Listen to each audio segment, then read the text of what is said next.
Assalamualaikum warahmatullahi wabarakatuh. Perkenalkan, nama Ulum Fitri Andriani dengan NIM 240101010198 angkatan 2024 lokal C. Di sini Ulun akan membacakan dan menjelaskan di dalam kitab Akhlaqul Ibanin ada judul Al-Ifah wal Qana'ah wa Didduhuma. Bismillahirrahmanirrahim. Qala al-musannif rahimahullahu ta'ala wa nafa'ana bihi wa fi jami'i ulumihi fid dharaini amin. Wa aslul qana'ah al-iktisadu wa fil hadits ma'ala man iktasada wa fihi aidan man iktasada aghnahullah wa man badzara afqarahullah wa kun wathiqan bi tadbirillah mutma'innal qalbi bima fi khazainihi allati la tanfadu. Qala Allah ta'ala A'udzu billahi minasyaitonir rajim wa may yattaqillaha yaj'al lahu makhraja wa yarzuqhu min haitsu la yahtasibu wa in dhaqa 'alaika haluka fantaziril faraja minallahi ta'ala, yang artinya asal qanaah adalah berhemat. Disebutkan di dalam hadis, tidaklah menjadi miskin orang yang berhemat. Kemudian disebutkan lagi di dalam hadis, barang siapa berhemat, Allah akan membuatnya kaya, dan barang siapa boros, maka Allah membuatnya miskin. Percayalah pada takdir Allah dan tenangkanlah hatimu dengan pembendaharaan Allah yang tidak pernah habis. Allah Ta'ala juga berfirman, yang artinya, dan barang siapa bertakwa kepada Allah, niscaya Dia memberikan baginya jalan keluar dan memberinya rezeki dari jalan yang tidak disangkanya. Quran Surah At-Tolak ayat 2-3. Apabila keadaanmu sempit, maka tunggulah pertolongan dari Allah Subhanahu wa Ta'ala. Jadi bagian ini menjelaskan bahwa qanaah yang secara sederhananya berarti merasa cukup, berakar dari sikap berhemat dan tidak berlebih-lebihan dalam menggunakan harta. Nah, dalam hadis juga disebutkan bahwa seseorang yang mampu berhemat tidak akan jatuh miskin, karena sikap hemat mengajarkan seseorang untuk menggunakan rezeki secara bijaksana, mengutamakan kebutuhan daripada keinginan. Oleh karena itu, berhemat bukan hanya perkara mengatur keuangan saja, tetapi juga merupakan bentuk pengendalian diri yang menunjukkan kedewasaan spiritual dan moral. Dan juga dijelaskan bahwa sifat boros bertolak belakangan dengan qanaah. Membiasakan diri dengan pemborosan dapat membuka pintu kemiskinan, karena seseorang menggunakan sesuatu tanpa perhitungan itu dan melampaui batas kewajaran. Dengan demikian, qanaah bukan berarti pasrah tanpa usaha, tetapi lebih kepada mensyukuri apa yang dimiliki sambil tetap mengelola rezeki secara hati-hati dan bertanggung jawab. Selain itu juga menekankan pentingnya percaya pada takdir Allah dan bergantung hanya kepada Allah sebagai sumber rezeki yang tidak pernah habis.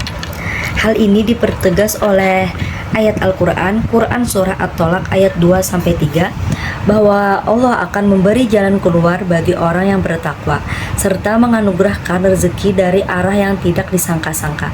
Ayat ini juga mengajarkan bahwa ketakwaan, kesabaran, dan tawakal merupakan kunci untuk mendapatkan kecukupan dan keberkahan hidup. Nah, oleh karena itu, ketika kita berada dalam kondisi sempit atau kesulitan hidup, kita tidak dianjurkan untuk berputus asa atau melakukan tindakan yang melanggar syariat demi mendapatkan harta. Tetapi sebaliknya, kita diarahkan untuk memperkuat iman, bersabar, dan terus memperbaiki ikhtiarnya. Karena pertolongan Allah akan datang pada waktu yang dikehendakinya. Dengan demikian, gabungan antara qanaah, hemat, tawakal, dan kerja keras akan membentuk pribadi yang kuat dalam menghadapi cobaan hidup serta senantiasa berada dalam bimbingan Allah Subhanahu wa Ta'ala. Wa mimma yu'inu 'ala ta'affufi 'amma fi aidin nas kasbul mal min turuqil masyru'ah katijarah awi zira'ah awi sana'ah.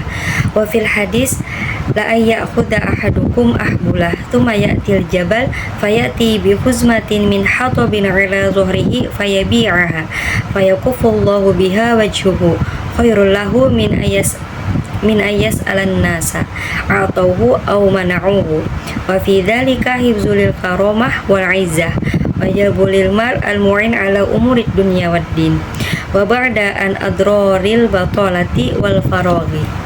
yang artinya di antara hal-hal penting yang dapat membantu seseorang menjaga diri dari mengambil atau bergantung pada harta milik orang lain adalah dengan mencari rezeki yang melalui jalan-jalan yang sah dan yang halal. Bentuknya dapat berupa berdagang, bertani, bekerja di bidang industri, ataupun berbagai usaha lain yang dilakukan dengan cara yang benar. Nah, dalam sebuah hadis Nabi Muhammad SAW disebutkan, lebih baik salah seorang di antara kalian mengambil tali-talinya lalu pergi ke gunung untuk mengumpulkan kayu bakar dan menjualnya, sehingga Allah menjaga kehormatannya daripada meminta-minta kepada orang lain, baik mereka memberi atau menolak. Nah, hadis ini juga menegaskan bahwa usaha pribadi betapapun sederhana lebih mulia dibandingkan menggantungkan diri kepada pemberian orang lain. Melalui kerja yang halal, seseorang dapat menjaga kehormatan, memperoleh rezeki yang bermanfaat bagi kehidupan dunia dan agama, serta terhindar dari bahaya pengangguran dan kekosongan waktu.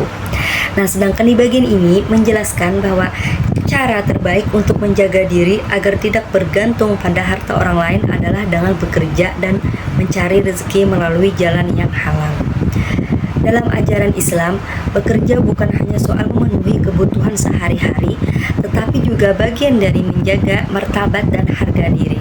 Nah, karena itu, aktivitas seperti berdagang, bertani, atau bekerja di bidang industri itu termasuk bentuk usaha yang mulia selama dilakukan sesuai dengan syariat-syariat Islam.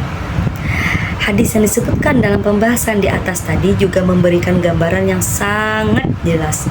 Lebih baik seseorang bersusah payah mencari kayu bakar untuk dijual daripada meminta-minta kepada orang lain.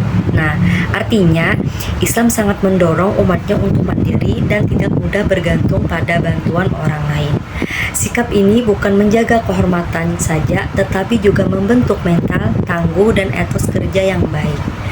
Selain itu juga, bekerja dengan cara yang halal juga membawa banyak manfaat, bukan hanya untuk memenuhi kebutuhan dunia saja, tetapi juga membantu seseorang menjalani kehidupan beragama dengan lebih tenang dan terarah.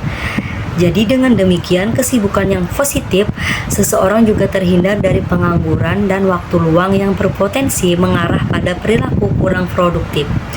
Nah, jadi pesan utama dari teks ini adalah pentingnya kemandirian, kerjasama, dan tanggung jawab, serta nilai-nilai yang sangat relevan bagi mahasiswa dalam menghadapi kehidupan akademik maupun sosial.